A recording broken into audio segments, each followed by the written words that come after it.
కామారెడ్డి జిల్లాను భారీ వర్షాలు వణికిస్తున్నాయి. భారీ వరదలతో వాగులు వంకలు పొంగిపొర్లుతూ ఉండటంతో పోచారం ప్రాజెక్టులోకి భారీగా వరద నీరు వచ్చి చేరుతోంది. ఊహించిన దానికంటే పోచారం ప్రాజెక్టు పైనుంచి నీరు ధాటిగా ప్రవహిస్తూ వెళ్ళింది.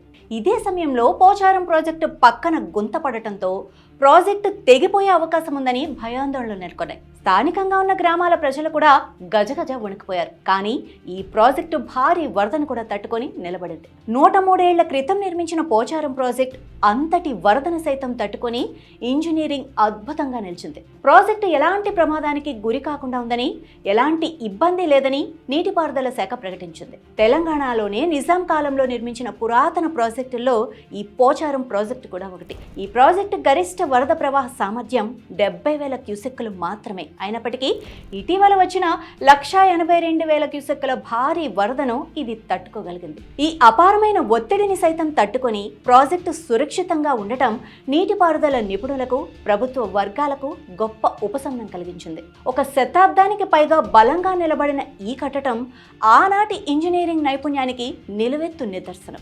నిజాం ప్రభుత్వం నిర్మించిన తొలి ప్రాజెక్టుల్లో ఒకటిగా ఈ పోచారం ప్రాజెక్టు చరిత్రలో నిలిచిపోయింది. దీని నిర్మాణం 1917లో ప్రారంభమై 1922లో పూర్తయింది. ఈ ప్రాజెక్టు నిర్మాణానికి అప్పటి విలువ ప్రకారం 27.11 లక్షలు ఖర్చు చేశారు. ఈ ప్రాజెక్టు కామారెడ్డి జిల్లాలోని నాగిరెడ్డిపేట మండలం పోచారం గ్రామంలో ఉన్న మంచిప్ప చెరువుపై నిర్మించారు. దీని అసలు సామర్థ్యం 2,423 టీఎంసీలు. అయితే కాలక్రమేణా పూడిక కారణంగా దాని ప్రస్తుత నీటి నిల్వ సామర్థ్యం 1.82 టీఎంసీలకు తగ్గింది. ఈ ప్రాజెక్టు కామారెడ్డి జిల్లాలోని నాగిరెడ్డిపేట, ఎల్లారెడ్డి మండలాలు, మెదక్ జిల్లాలోని మెదక్ మండలాలకు సాగునీరు, తాగునీటి అవసరాలను కూడా తీరుస్తోంది. దీని కింద మొత్తం 10,500 ఎకరాలకు పైగా భూమి సాగులోకి వస్తోంది. ఈ ప్రాజెక్టు నిర్మాణంలో సున్నప్రాయిని ఉపయోగించారు. దీని పొడవు 1.7 కిలోమీటర్లు, కట్ట ఎత్తు 21 అడుగులు. దీని కింద ఉన్న పంట పొలాలకు నీరు అందించడానికి 58 కిలోమీటర్ల పొడవైన ప్రధాన కాలువలతో పాటు 73 డిస్ట్రిబ్యూటరీలను నిర్మించారు. ఈ డిస్ట్రిబ్యూటరీలను కూడా 2 జోన్లుగా విభజించారు.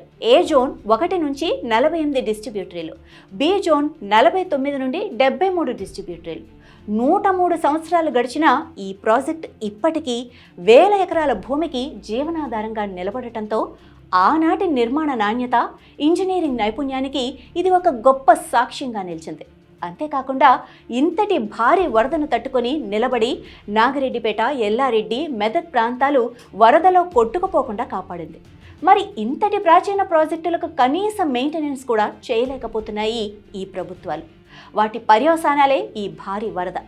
ఇప్పటికైనా ప్రభుత్వం మేల్కొని పూడిక తీయడంతో పాటు ప్రాజెక్టుల నిర్వహణపై కూడా దృష్టి సారించాలని ప్రజలు వేడుకుంటున్నారు.